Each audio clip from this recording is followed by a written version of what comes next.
One of the important benefits of a Medcare lift is the ability to weigh a patient while the patient is in the lift sling. Before beginning the lift, press the weight button on the scale. This activates the scale. Evenly drape the sling across the hanger bar, then press the 0 button. This ensures that the weight of the sling itself is not included in the final reading of the patient's weight.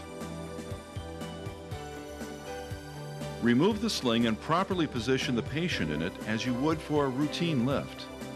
You will notice that the scale is displaying a negative number. Do not be concerned as the scale is compensating for the weight of the sling. With the patient comfortably in the sling, step back and use the hand control to raise the patient. Remember that you must refrain from touching the patient or the lift, because either action may affect the accuracy of the weight reading. Catheter and IV bag should also be placed away from the patient to avoid an inaccurate reading. You can now record the weight indicated on the scale.